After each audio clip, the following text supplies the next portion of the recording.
English Yiddish, you can follow it. This time he spoke in Yiddish because there were so many shluchim, so he spoke Makovad the shluchim in Yiddish.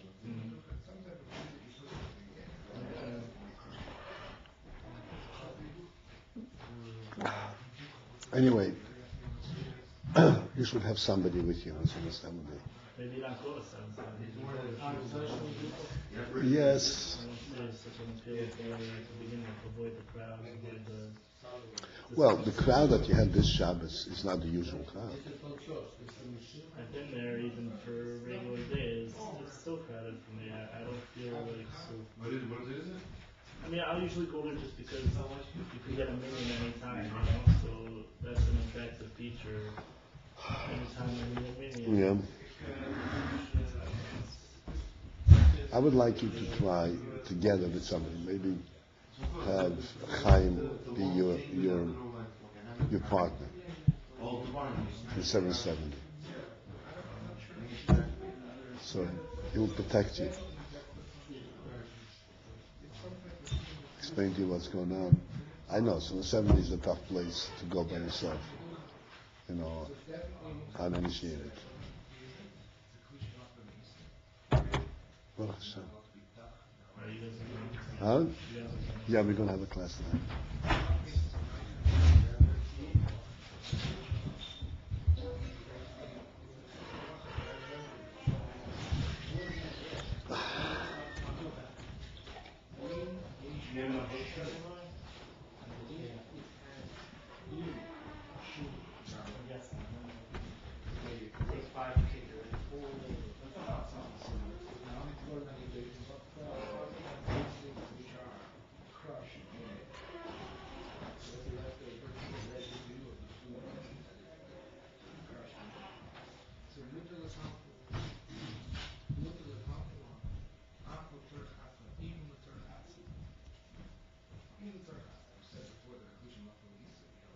Okay. Remember where you're up to, exactly. Mark in the bottom of the page. Nun Gimel? Yeah. Yeah, where?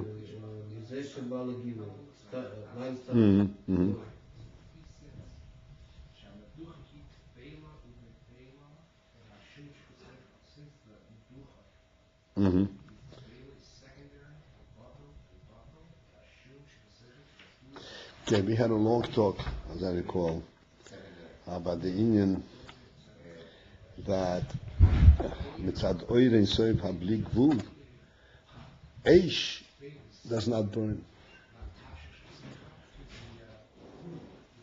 This means it doesn't burn, it burns, but it doesn't consume, doesn't burn up.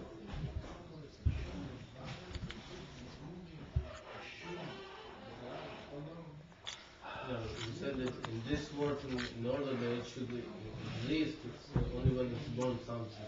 That's right. In the source, it's like it's exists by itself. That's right. In the source, there is, let me say, Eish, Ruach, Mayim, and Ofer. There are 4 elements, right? Now, in our world, Eish, Ruach, Mayim, and Ofer are not real independent entities. The Eish is when you burn up some other object. It's not a standalone presence. And the same thing is the Ruach, and the same thing, Mayim is also has it's not just the wetness of the Mayim, and the same thing is Ofer. Everything is relative to something else. But when we talk mitzad oirin seif, where everything has its own place, its own presence. Therefore, there is Eish, and it's not dependent on their having wood to burn. There is information on its own.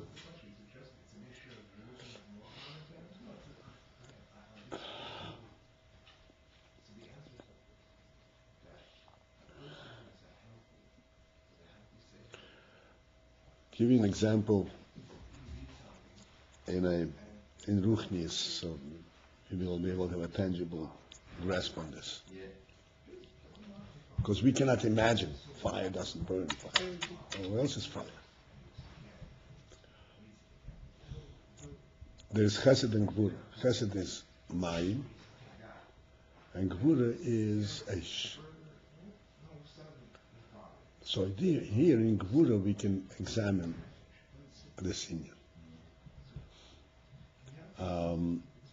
Normally, when does Gvura come out? Let's say anger, Eish. When there is something that's bothering me,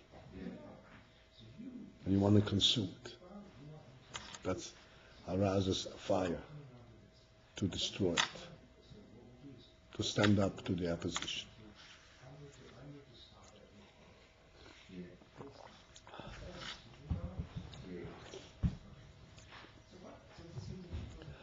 So that Eish is actually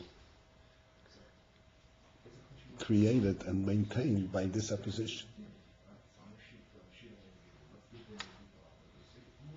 Just like, how do we create fire? How do we make fire? By friction. What friction is? Friction rubs one on the other and the fire comes out. That's how all the magicians created fire. Took a stone with a stone and the fire came out.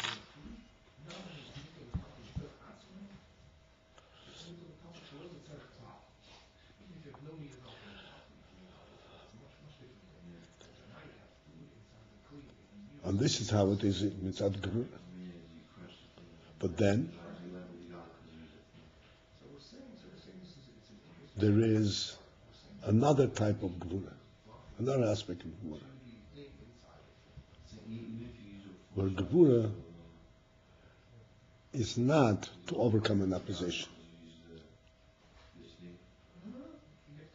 but Gvura is actually the strong pull to Elokus. Abba, it's called Abba Krish B'yesh. And Abba that consumes, that's a flaming fire of Abba. There, and this is Mitzad Gvura. So Gvura is Kedoshis.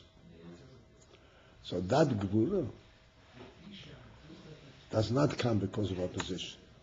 That Gvura comes because of the greatness of the Gilui, of Elokus.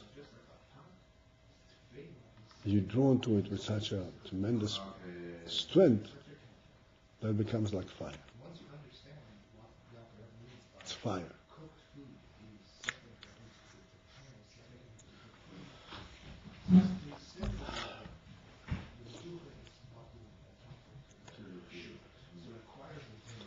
The same thing is found in Klippa, in Zolu Umazeh. Sometimes a person has a taiva. At the time it's called a taiva is like a burning flame. Because he has such a strong desire for this, it's like a fire. Normally taiva is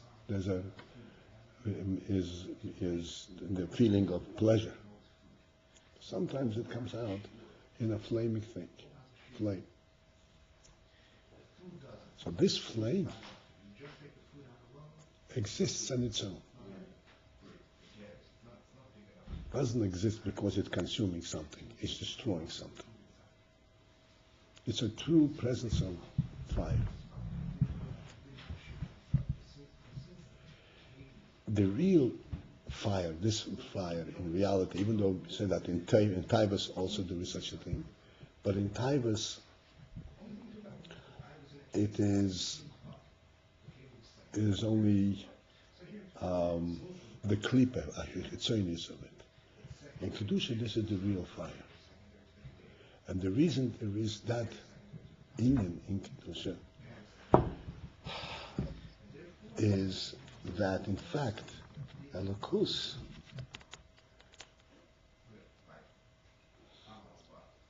is so enticing, such a great draw, that you can't contain it and have it in a cool way.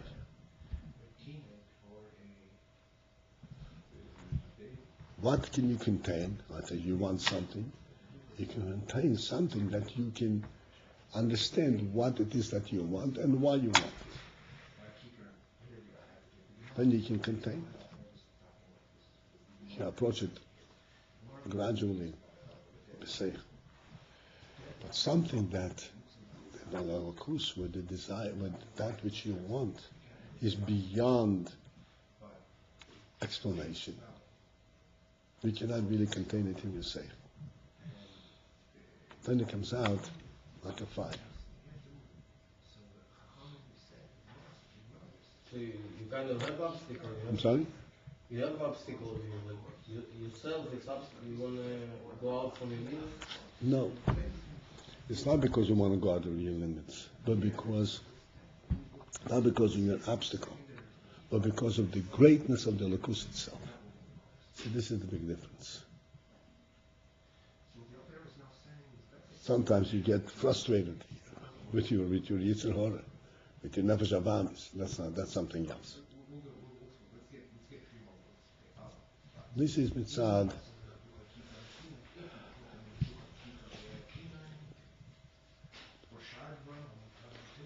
Etzem Min Elokus. Normally we say that Chesed, Ahava, is greater than Yira, right? Ahava is a deeper union than Yira. But then there is a Yira, it's called Yira Ilah, that is higher than Ahava.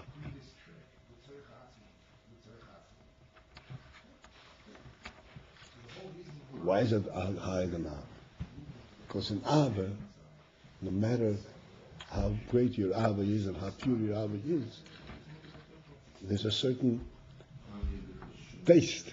What is it that you love? Why? There's a certain personal experience in Ahava. In Yira, there is no personal experience. There is only the Yorui, that which you fear. You are not a participant. Derech Zeh is this fire. This is an Ahava. But this Ahava does not have a personal side to it. This is Ahava mitzad HaGvura. You understand? It doesn't have a person. Huh? Yira Ilah is Ahava mitzad HaGvura? No, Yira Ilah is Yira, which is also mitzad HaGvuras. This is Abba mitzad HaGvura.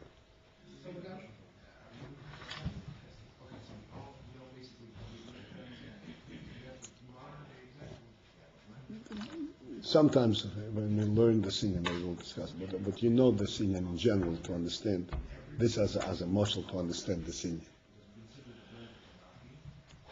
That where fire, but the fire is essence, is a true etzem. Fire doesn't have to consume anything. It burns without consuming. So in your fire, he's drawing to a higher level. He's want to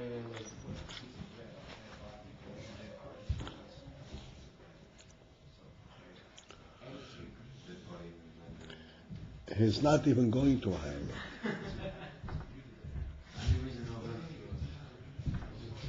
Going to a higher level is, like you said, he's trying to overcome his limits. Right? Going to another level. This is not that. This is where he has the higher level and he is burning away from the greatness of this higher level.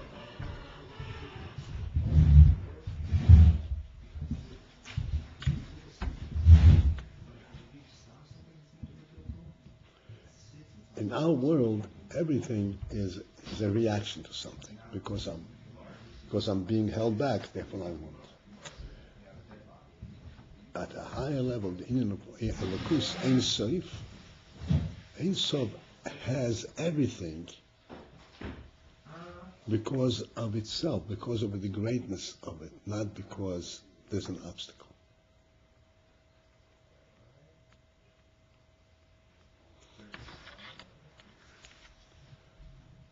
You know a book? I think it's in the other room, but they're in the Rabbi. So you can go in. You won't disturb them. You can go in quietly. You understand this? I know.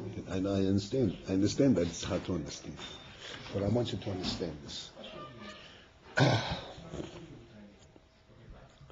Now that Binyamin is here, maybe.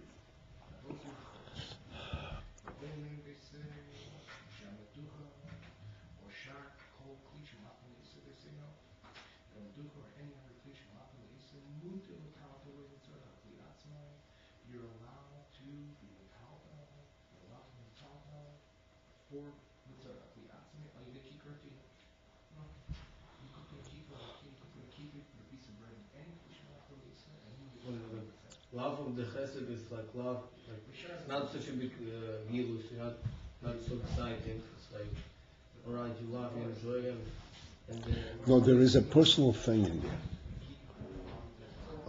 It's a personal thing. You experience this love. you enjoy. Enjoy it. Right.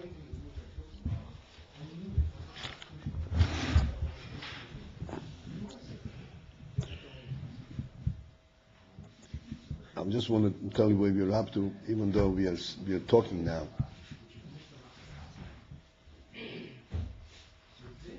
We are on page Nun Gimel, 6 lines from the bottom. Say, Vayigeder Hagbola Klal.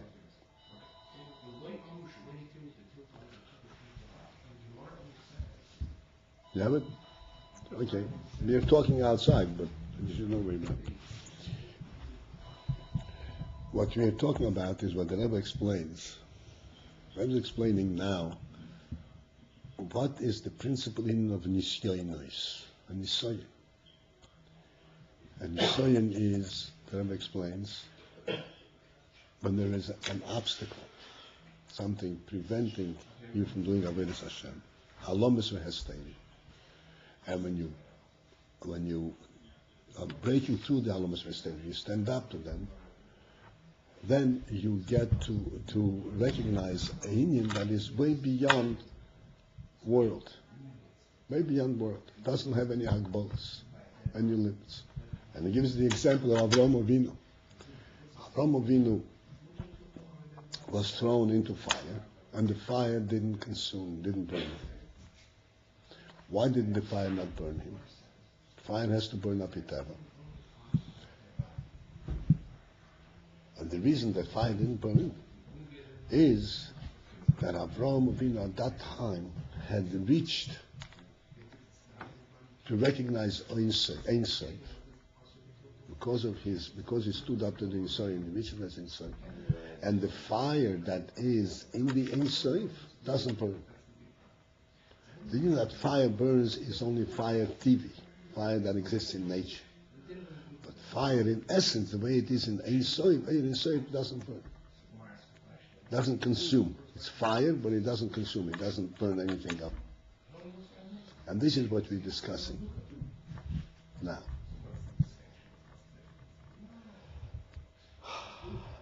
From curiosity, I wanted to know when the person is getting to that level of Avinu, so he was above. He himself was above nature. But how come nature for itself changed? Instead of saying he was above nature, but what is happening here is like the fire itself, it didn't burn. So I understand why he didn't burn. I don't really understand, but it's saying he was something else. But how come the fire changed? You know what I'm saying? Mm-hmm.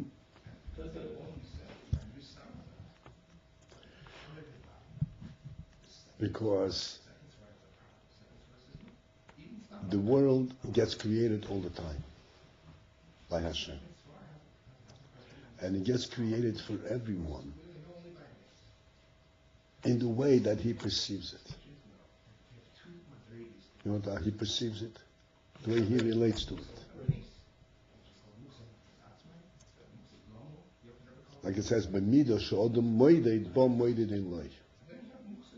With the measure, with the approach that he has, that's the approach that he has given in mind.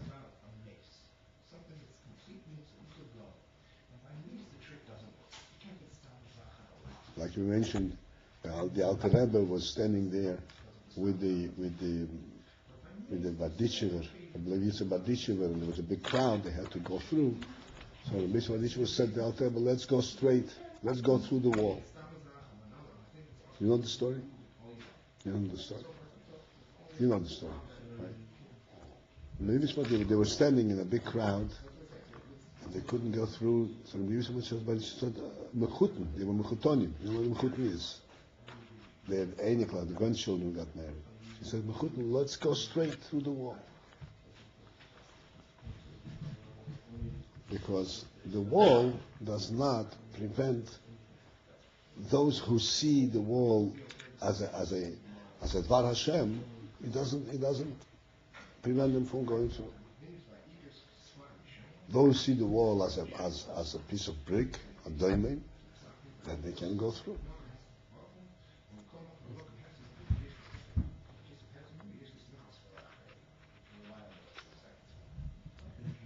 So the world itself, from itself, is changing for them? Yeah. It's not changing. They see the world differently. They live in a different level of the world. The Gemara tells, we mentioned over here, the Gemara tells Hanin ben Beiser, when his daughter came and he said, I don't have any oil to light Shabbos candles. So he said, so put in kerosene, put in chometz. Put in chometz. Vinegar. So for him it wasn't a miracle. He like actually saw the work like this. Yeah, it says, put in when Rebbe makes, when the oil burns, you think it's a natural thing now. Hashem says burn. So Hashem will say, this should burn. Nothing really is natural. It said the Rebbe created the world in a certain way that there is certain rules, and therefore it becomes natural. So he says, Hashem said the oil should burn. Hashem will say this should burn.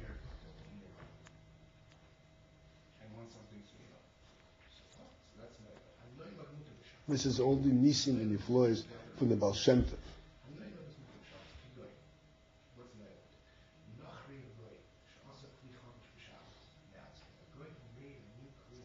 There's a story of the Baal Shem Tov.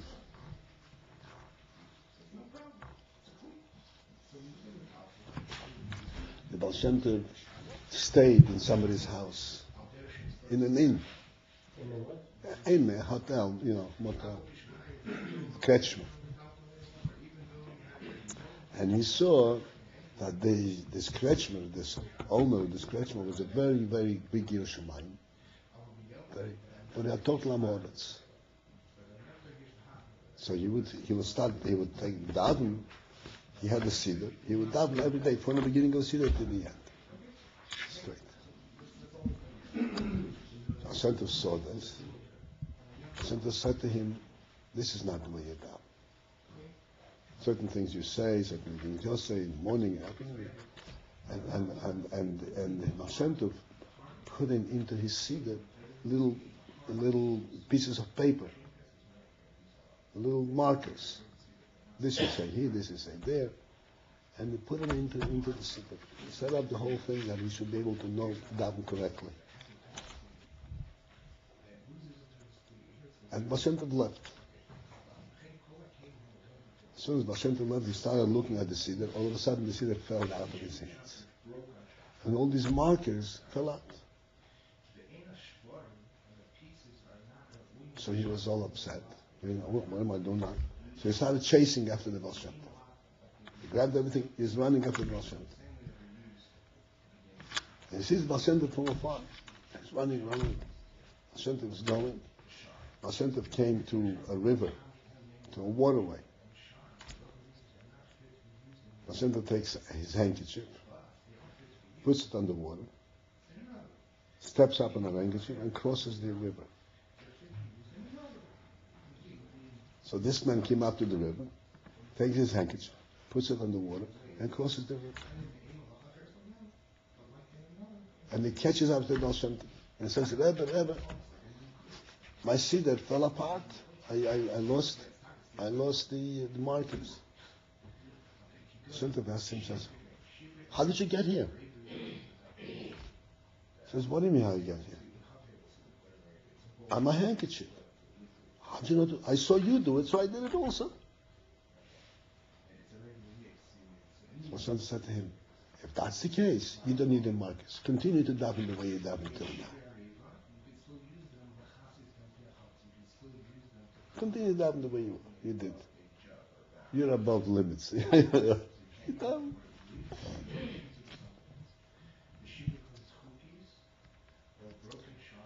other words, a Yid who doesn't see a river, who sees everything as the Meibushin's making. He sees only the Meibushin. How do we see him sing in Russian? Right?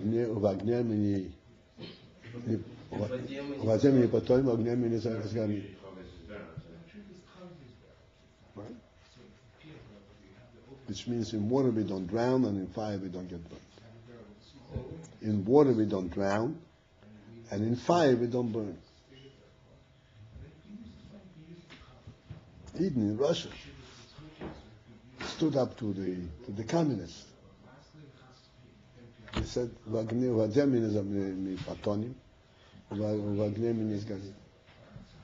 went on a different plane. Okay, so let's get back to understanding this evening. The principle of real fire that is mitzad evin seif, mitzad emes.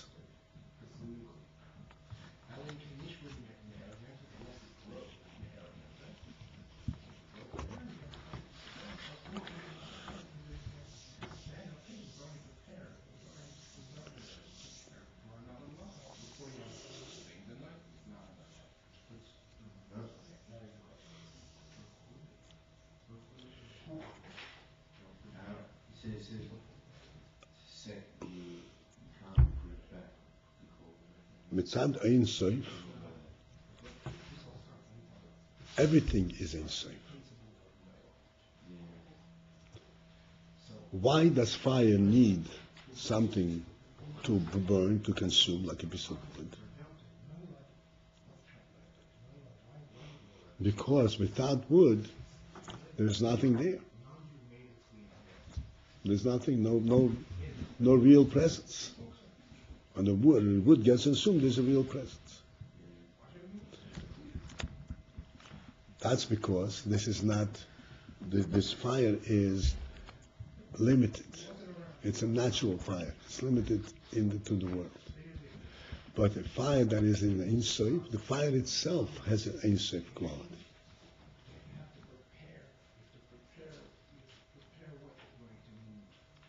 Doesn't need to be supported by anything.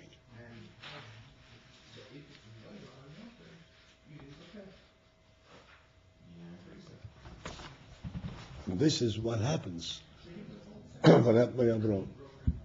He related to everything at the Ein Sof level. He says the limits of the world doesn't have anything true. Everything in the world is relative. Like it says in Sefer Yetzirah. In Sefer Yetzirah it says, you hear Binyamin? In Sefer Yetzirah it says, there is Tov Ra in the world. But there is no absolute Tov, there is no absolute Ra. How do you know this is Tov? It's not Ra. How do you know this is Ra? It's not Tov. Tov mavkin Ra, or Ra mavkin Tov. not toiv by itself, in itself. You know, an absolute. Absolute toiv, an absolute toiv is only in Kedusha. Only in the Elokus.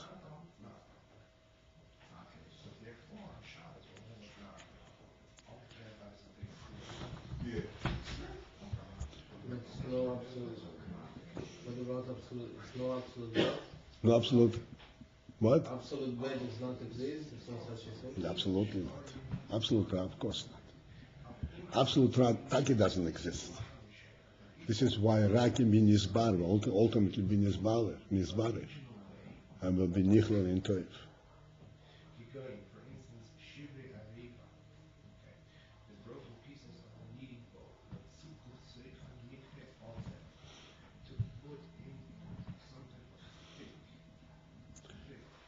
This concept we can understand readily because, like in the world, everything is for some other reason. You're drinking this not because you're drinking this, because of whatever it does for you. Nothing is absolute for itself. Not only that, the Ra wasn't even created. Excuse me? I think that the Ra wasn't even created. The Ra is just a there, a missing.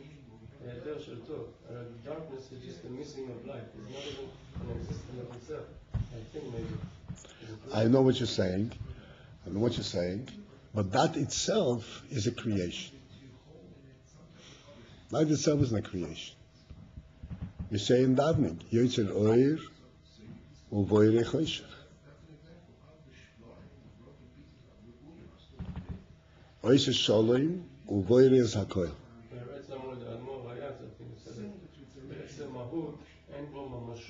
So what does it mean? Dara, be'etzem mahut, ein bo mamashut. What does it mean? Because it's true. Bara. Yeah. This what we say in davening, Yisrael uvoire choshech, it's Sholem uvoire Zakoil, is a posuk in Tanakh, a posuk in Iyov. And the posuk in Iyov is Yotzer Oir uvoire choshech, Ois Sholem uvoire Ra. That's the posuk.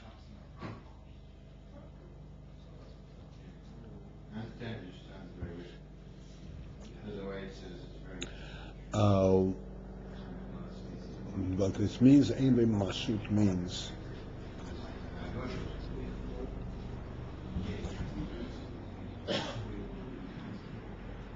that, like we said before, Ra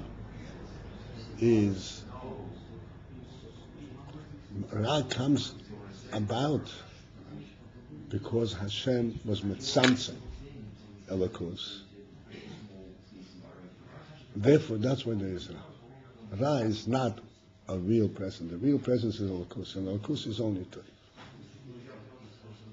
But Hashem creates Ra. Why does He create Ra? He creates Ra in order that in the world we should be able to appreciate Toiv, to recognize Toiv. If we did not have Choshech, then we would not know what light is.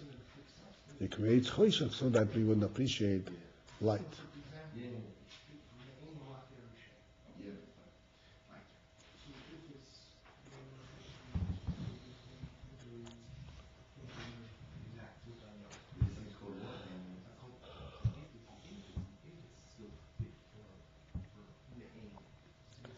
Okay, I mean, this is a discussion that can go on indefinitely. So we'll stop here. Okay, we'll learn inside now. Okay, 6 lines from the bottom. V'zeh, and this phenomenon, sheba legilui bechinas oirei soiv habilti ba'al gvul, that by Avraham Avinu came to be revealed the aspect of Ein Soiv Habilti Ba'al Gvul that does not have the quality of Gvul. Zehu Dafko Alidei She'omed Ben Yisoyin. That is only because of the fact that Omed Ben Yisoyin, that he stood up to the Yisoyin in the test of Orchastra. the lulei zois, were it not for that, if not for the fact that he's with the Nisoyin, Harei hanhogo boilom, but so then, normally, without Nisoyin is, the hanhoga bo'elam, the conduct, the way the Rebbeinu runs the world, is alidei gil Shem Havaya. It is at the gil Shem Havaya shebo alidei Shem Eliki.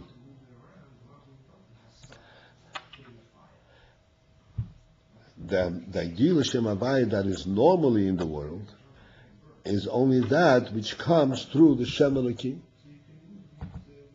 Shehu bechinas ha'orach hitzoynius levad m'Shem Havaya. That Shem Havaya that comes through Shem Elikim is only a chitzonius ha'ora, an external ha'ora that comes from of the Shem Elikim. Kenis Keliyil, as we explained before.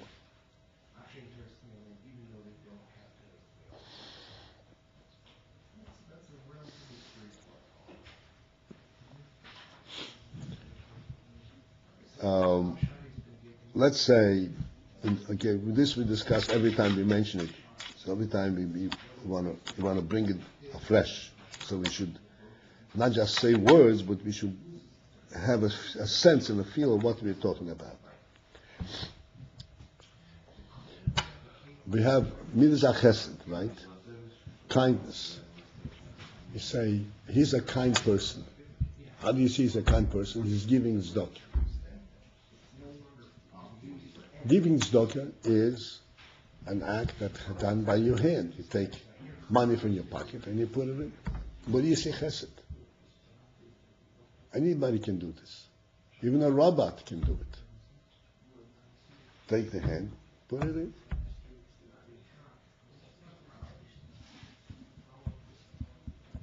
Except by a robot, what makes it move?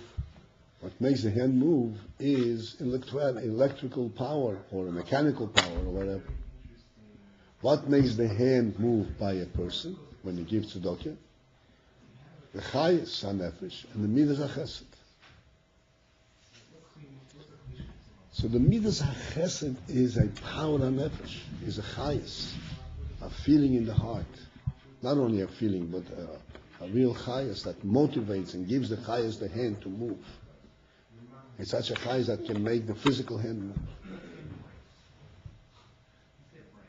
That's midas chesed. But what do you see? You see that completely concealed. What you see is a hand moving. You say, a hand moving? Oh, that's nothing. I can make the robot move. That means that the Shem Havaya, the chayes, is concealed. It's there, but it's behind the front. The front is an act of chesed.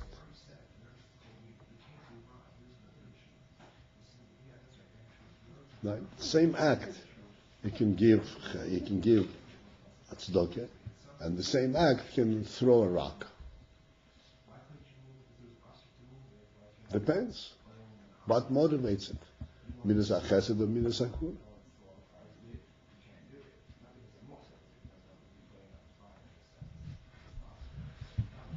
So what comes through the Shem Elikim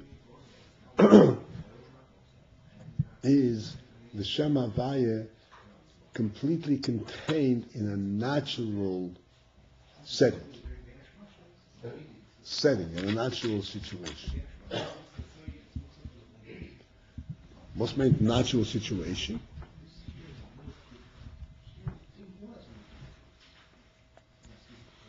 That you do not recognize. What's nature? What's the world? Like we said before, what's the nature of fire? Nature is a pshat that one thing pushes the next, pushes the next, pushes the next. There isn't something that is real and true in itself. What's meant nature? Like a machine. a mechanical machine that works, or electric machine that works. How does it work? This lever pushes this lever, it pushes this lever, and then ultimately this comes out. None of these different levers had intentions of anything. They just do their thing. They have no intention of doing chesed or doing gvura. They have no chayes. But they do their act. That which comes with Shem Elokim is a similar thing. You do the act. Except what gives it chayes, what makes you do it, that's the chayes behind it. So since it comes in this way, that it comes contained in the Shem Elokim, it becomes totally natural. You cannot do anything that cannot be explained on the physical level. Like for instance, I want to take a drink from this cup. Is the cup going to come to my mouth to drink? No. I have to stretch my hand out, I have to pick it up and bring it to my mouth, and then tilt it over and drink.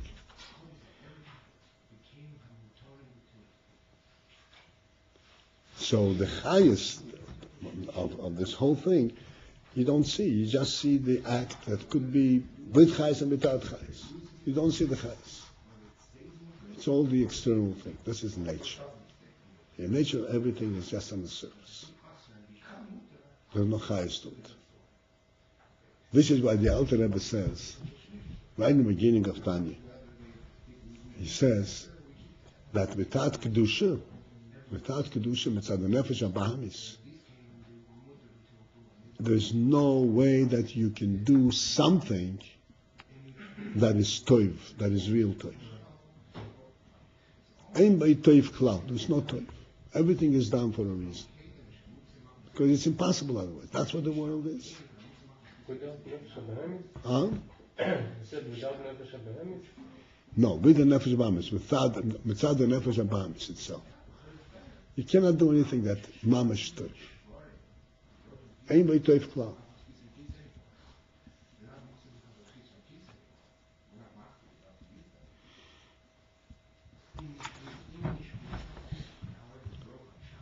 Because that has to fit in the nature of the world. Nefesh Elokim, there is toiv. There you do things with the toiv itself, not because it fits in the circumstance. You understand? Makes sense. It fits in. No, just do the toiv itself.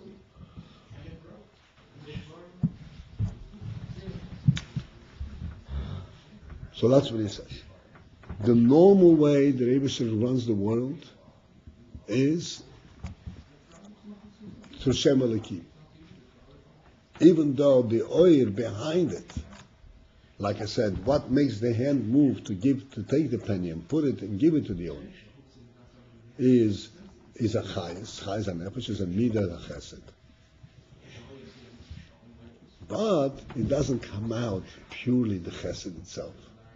It comes to the Shem Elokim, to the tzimtzum, to the hand.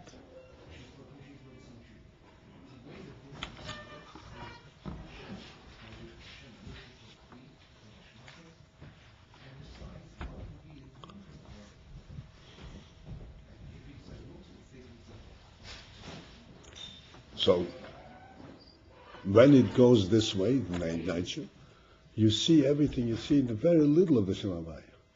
So everything is contained, limited to nature. And in nature, therefore, fire exists only when it burns up a piece of wood, or whatever else it burns up.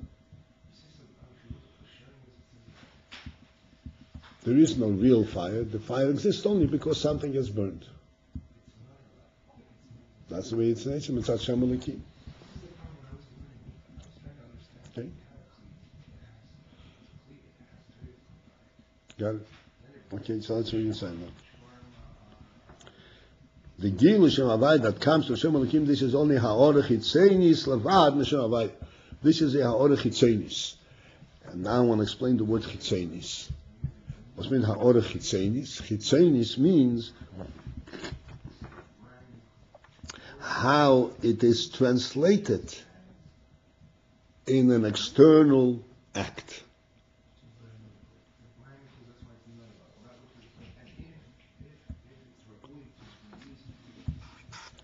But in order to come to a true revelation of Shem Havaya, Habilti Bal Gvul, that is not limited, does not have a limit. The true inyan from Shem Havaya, K'mei Shu L'maylo Mishem Elokim, as the Shem Havaya is completely above Shem Elokim. In other words, that Shem Havaya does not come through the Shem Elokim, when Shem Havaya is in itself. Zehu Aridei HaNisyonos Davko. This is only through Nisyonos.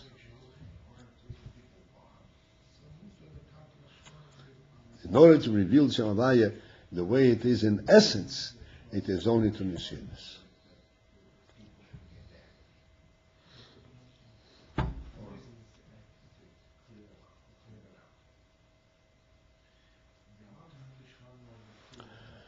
And what happens with Nisoynes?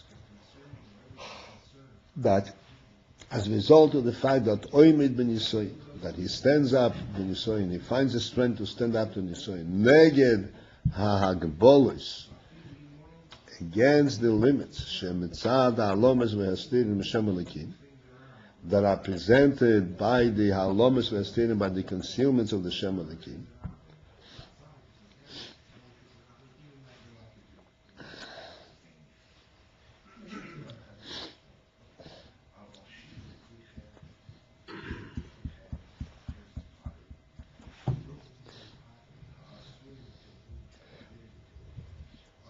the way that we can explain these words practically is this.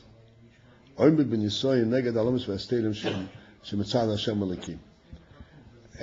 is like this. Let's say a person is tired. He's tired. Naturally, when one is tired, he doesn't want to do anything. He's tired. He wants to sleep, he wants to sit, he wants to rest. The goof doesn't have the impetus to go and start running or dancing. Doesn't mean goof. But the nefesh is not tired. Nefesh never gets tired. The nefesh is real chayas. Never tired. The nefesh is as fresh as ever. As fresh as ever.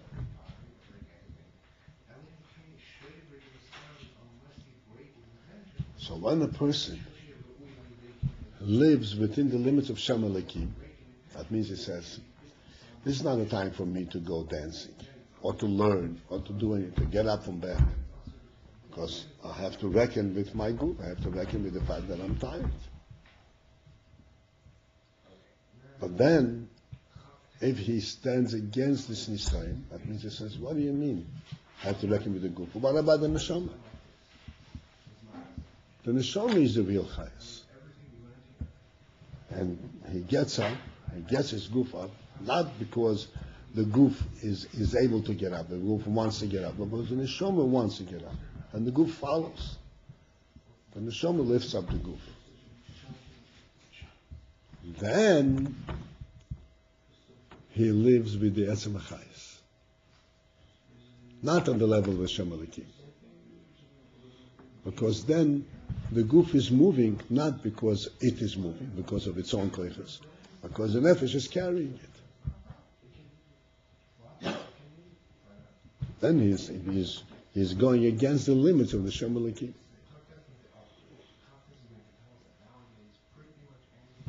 And this is this is a phenomenon that is true in the world. Everybody knows this. Even the medical profession, they say The person Chas v'Shalom is very, very not well, very, very sick. If he has some chayes, he can. The guf becomes healed. So the chayes and nefesh, even real serious things.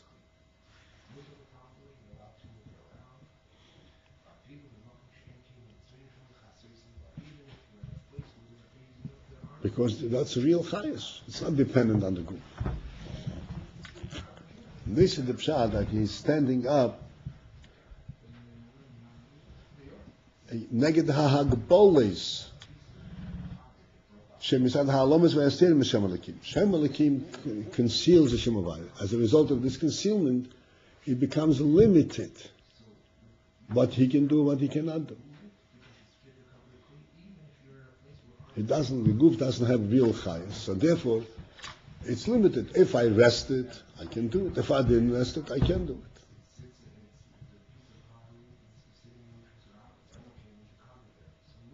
But if I have the chayes, then it's not dependent on the guf. Then the chayes comes straight from the nefesh.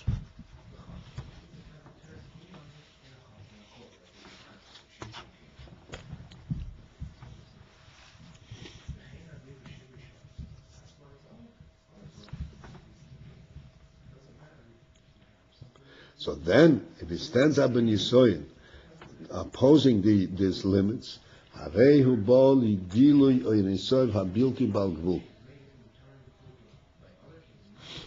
then he reaches, he comes to the Gilui, the revelation of Enisov HaBilti Balgvul, that does not have limits. You have Nun Dalet? Yeah. Okay, very good. Shalamayla Migvul HaTeva, which is above the gvul, the limits of Teva.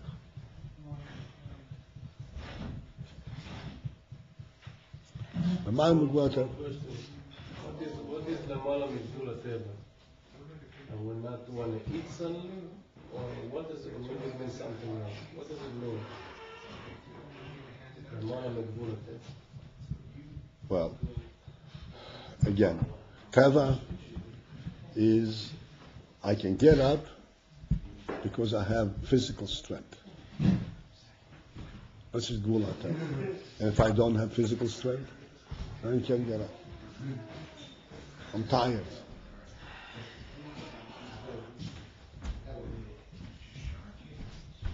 L'mayla migvul HaTeva means I'm not limited by Teva. I can get up because the guf gets up. I get up because the nefesh wants to get up. And the nefesh gives chayes to the guf too, carries the guf. The nefesh carries it. There's sometimes a limit to that also, no? Sorry? I mean, sometimes there's a limit to that also. How That- much can I not sleep, or how much can I not eat, or how much can I... Oh yeah, absolutely. Absolutely. So what is We're not the saying- mala min ha-teva? No, the Mayla, I can't get up in the morning, so I'm the mala min ha-teva?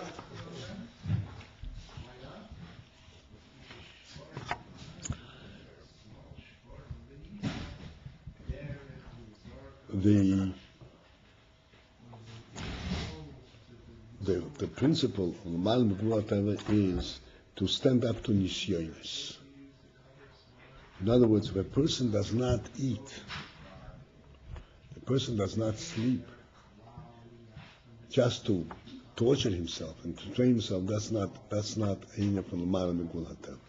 That's just destroying himself. Mayla Migvul HaTeva is when this is necessary, this is the right thing for him to do in terms of his Avodas Hashem. Shouldn't give in to his gift. Should do what he has to do Mitzad HaNefesh, Mitzad HaNeshama. This is when the Neshama comes into play, and he has real chayas. This is what I mentioned before. If a person wants to prove to himself that he can go without sleeping, that's not the Mayla Migvul HaTeva. Because he's trying to prove to himself how much tolerance he has. That's Teva. How much koiches his guf has. That's not the Mayla Migvul HaTeva. Mayla Migvul HaTeva is that he has to get up because it's Man Krishma came, and even though that he is still tired, but it's Krishma. He knows he has a mitzvah in the Krishma, so that gives him Chayes HaNefesh. Not that it will prove to him that he is a strong man, but he will do Avodas Hashem. This is Chayes HaNefesh. This is Mayim Gvulatai. He doesn't reckon with his group,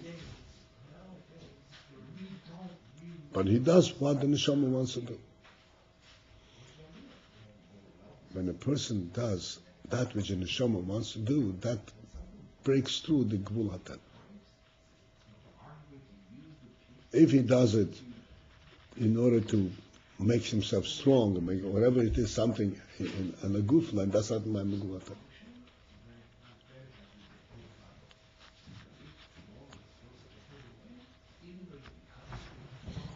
This is a nisoyon. A nisoyon, Hashem gives a person a nisoyon. This is not something which we create ourselves. Hashem gives a person a nisoyon. And the nisoyon is to bring out by him this sense that he is going to do that which the Rebbe which he has to do mitzad haneshama, not mitzad haguf. And then the guf follows too.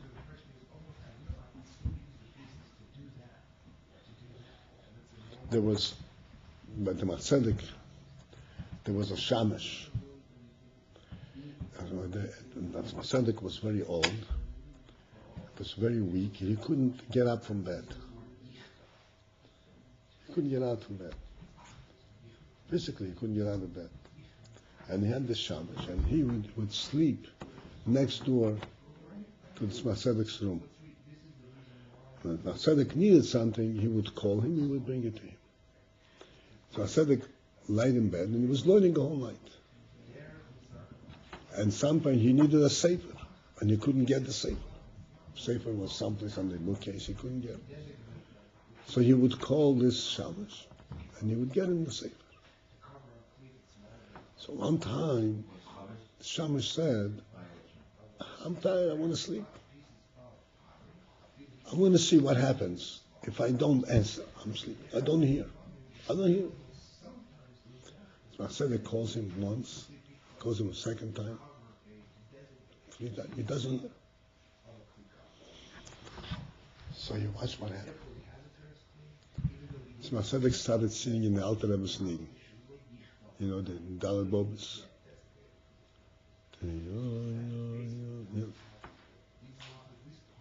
And got up, went to the shopper, got the sefer, went back to bed.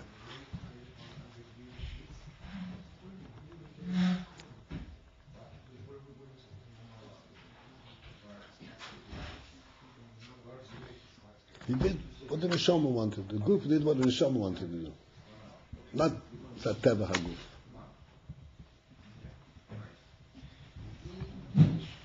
The same thing happened, even, you could say, on a lesser level. There was the Mozich Rebbe. Mozich, even a Chassidus in Poland. And their Chassidus was all very much on Negina and song. They had very beautiful Negina. The Mozich Rebbe had to go through an operation.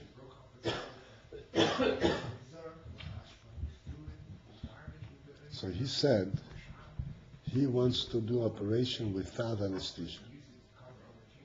He doesn't want anesthesia. So the other said, it's impossible, it's very painful. So he said, just let me start singing a Nigun. And after a while, you will see that you can do the operation without anesthesia. You can't have it. He sang a Nigun. They know which Nigun it is. We composed a very long song, 36 different variations, 36 different stanzas. Very long composition. And they made the operation, and he didn't react at all to the pain.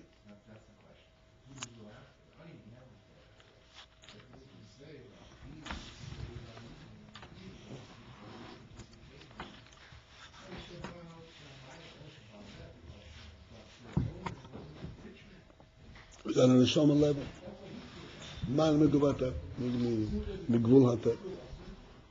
But again, this you have to understand. If you do this in order to prove something in Teva, that's not l'mayla migvul hateva. That's not a nefesh thing. Only when you do it mitzad the chayz hanefesh, then you can go l'mayla migvul hateva.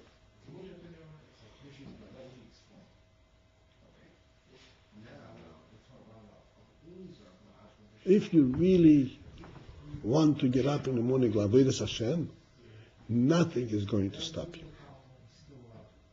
If you really sense avodas Hashem, if you sense, I don't want Rabbi to scream at me, and this kind of thing, it's not l'mayla migvul hateva. But if you really have avodas Hashem in mind, nothing is going to be difficult. Just do what you need to do. The goof becomes completely follows the neshama. And the goof lives on a different level. It comes to life on a different way.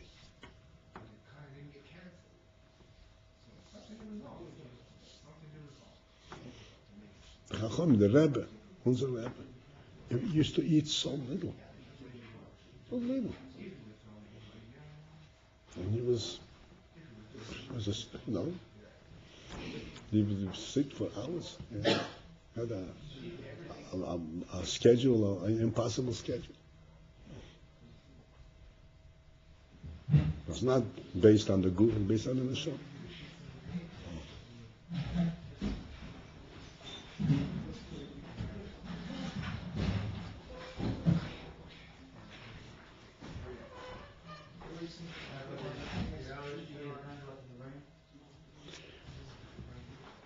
There was a time in the later years when the Rebbe made Kiddush, several HaYom and Kiddush.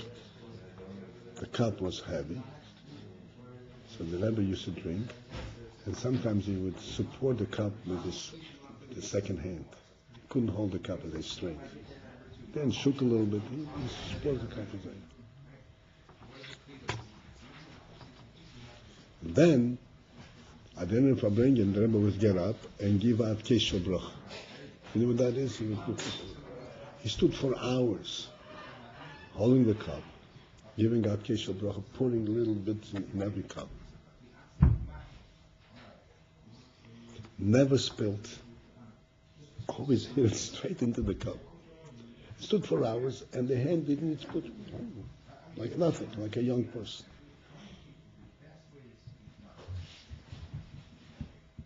That's not goof. That's a mile migvul hateva. That's mitzad nefesh, mitzad neshama.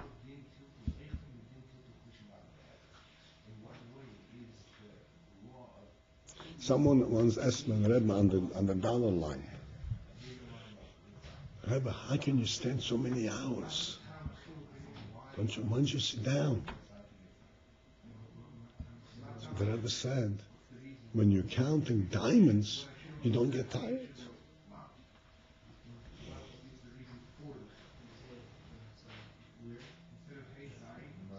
It's a man migvul hateva.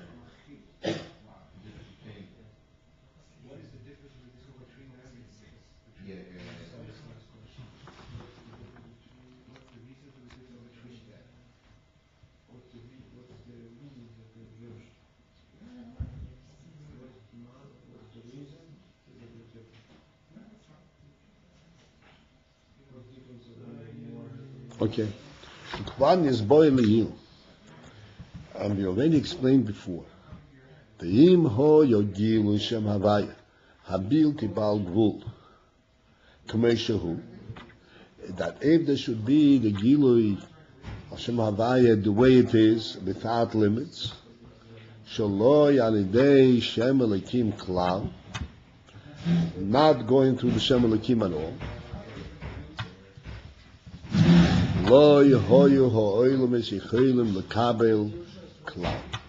Then the worlds would not be able to receive the chayes at all. That means it would not be world. It would be something different, not world. It would be a lukus. V'hainu, which would mean shelihoyu mizhava mitzius hayesh v'hagvul. That the yesh and gvul, this mitzius of yesh and gvul, would not come into being. Because it's an union built about gvul. A whole union from yesh and mitzius is the union from Shem Elokim. The concealment.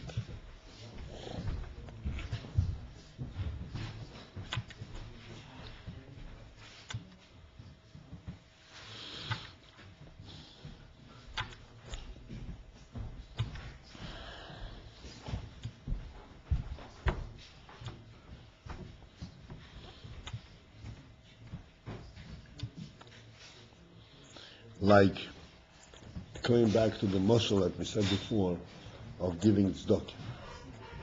Giving tzedakah. There's a feeling, let's say a person has a real feeling in the heart of chesed. He wants to do chesed. He wants to do chesed. And then he takes whatever it is and gives it to the poor person. So let's say if the chesed can come directly from the person, from the giver to the owner, without an action. It comes straight from him to him. There would never be any yeshes, any gaiva. It comes heart to heart, from chesed to chesed. But when it has to be translated in an action, then it becomes already yeshes. Yeshes, then comes yeshes. Goes and he picks it up. Does it look like? Then all kinds of different things come in. But if it were purely from the heart, without the involvement of any action, there would be no mitzias, no yeshus.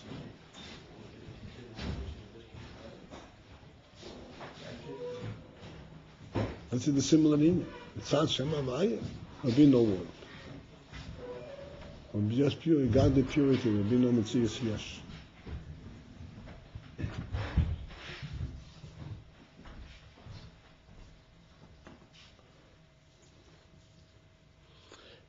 Okay.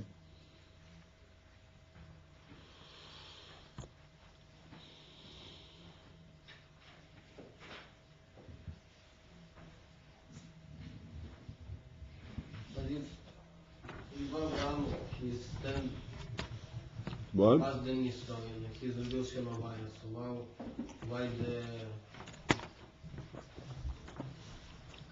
but the world still was existing. When Abraham Avinu passed the Nisra and he's revealed Shema Vaya, why world didn't disappear? Because it revealed itself, right, it revealed itself only to him. He experienced. The others saw, oh, what a miracle. But they couldn't relate to it. And the others, this just kind of stunned them. But they didn't have a way to relate to it. Avraham Avinu, this was a real Gilui of Shema Vaya. That's what I was asking in the beginning. When a person is revealing, so I understood that it's affecting the world also. I mean, the homeless become higher. So if it's affecting the world, it's affecting the world. So why is it affecting a certain? I mean, only for that person. Only for that person. Affecting only for that person, because he sees it that way. Hashem wanted everyone to see a world, except the one who rises above the world. So Avram rose above the world. He saw that which is above the world. But Tzaddikim are not supposed to rise the whole world together with them? Yes, but to raise the whole world, you have to raise it in a way that everyone appreciates it also. Not destroy the world. You have to teach and teach people that they should appreciate that which is above world. You know what appreciate means? You know what appreciate means? They should be able to relate to it. But if they don't relate to it, they don't appreciate, then it's not dealing. Then you destroy the world. That's not the point. You want everyone to appreciate and understand what's happening. So we have to wait until everybody Right? You have to wait until everybody will be ready to accept the others, and they will be able to there will be enough bittul in the world that when it gets a gilui, you say, this is godliness. This is godliness. You know what happens in the world today, let's say.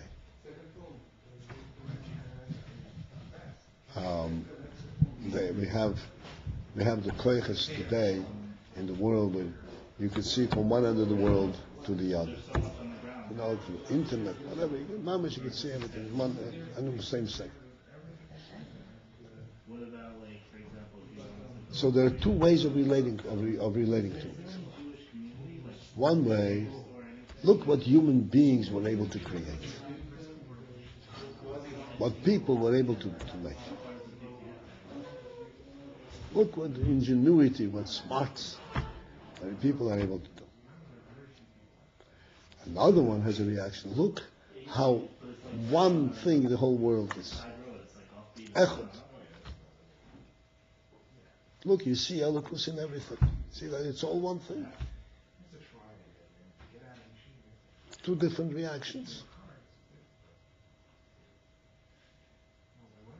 When people will be able to see, the godly quality in everything, rather than to see the physical, the worldly quality in everything.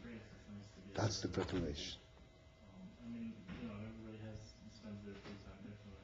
Because the truth is, the reason that human beings are able to do whatever they are able to do is that the world really is one nakuda, is godly. In the world, we're all different, separate koiches, separate inyonim. You couldn't unite it like this. Because it's all one world. That's why you're able to unite it like this.